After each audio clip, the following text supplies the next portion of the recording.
Did you know that you can reheat hardwood lump charcoal that hasn't fully turned to ash yet? It works especially well for dense woods like Gidgee that have lots of stored energy. I found myself doing this quite a bit at home, so I've industrialized a bit of a process, save some bucks, fight the cost of living, and get the most out of your charcoal.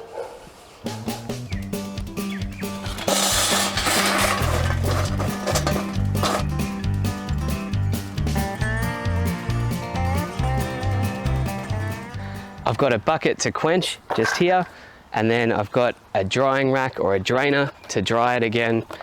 Then I've got something to catch the dirty water and the ash underneath the drainer, and then it all goes in here when it's done. My grated box has got holes in the bottom, but I've also put in garden mesh and laid that across the bottom to make the holes a bit smaller, and I've just cable tied that down. So just got to make sure it's cool enough that you don't melt the plastic. Through experimenting, I've worked out that it's best to cool it down as quickly as possible, which is why I like to quench it in water. It takes a few days to dry out, but it does dry out and can be reheated, no problem. After that, it's best to keep your beautiful part-used charcoal dry. Keep it in a sealed container or a canvas bag, something like that. Because I use so much of it, I use it pretty quick, I just keep it in this open box in my garage. Part-used charcoal won't reach the same peak temperature and won't burn as long. So if you're doing super hot grilling or searing, steaks, that sort of thing, or you're doing some slow roasting, maybe using virgin material is better. You can always use a 50-50 mix of new and part-used charcoal, so consider that as well.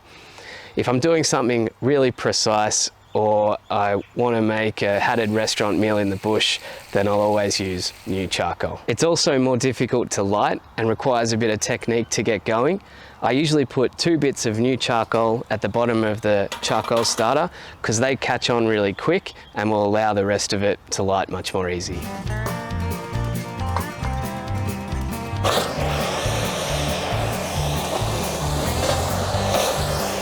You want to give that some time. It's probably between 50 and 80 degrees in there with a bucket of water and one chimney full. Just be careful, let it cool right down, give it a couple of hours and then drain it. Or just drain it the next day.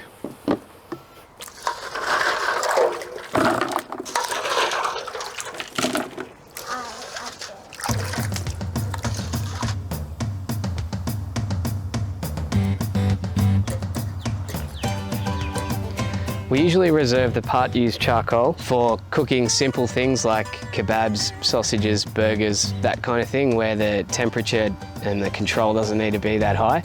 Sometimes we've lit a fire in the backyard or when we're out and about, and you think you're going to have enough coals by dinner, but you end up not. You end up overestimating the time it takes to burn down, and then you've either got to sort of have crappy coals or cook much later.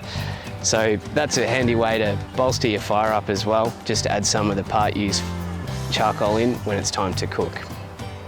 The denser the wood to start with, the better the result's going to be.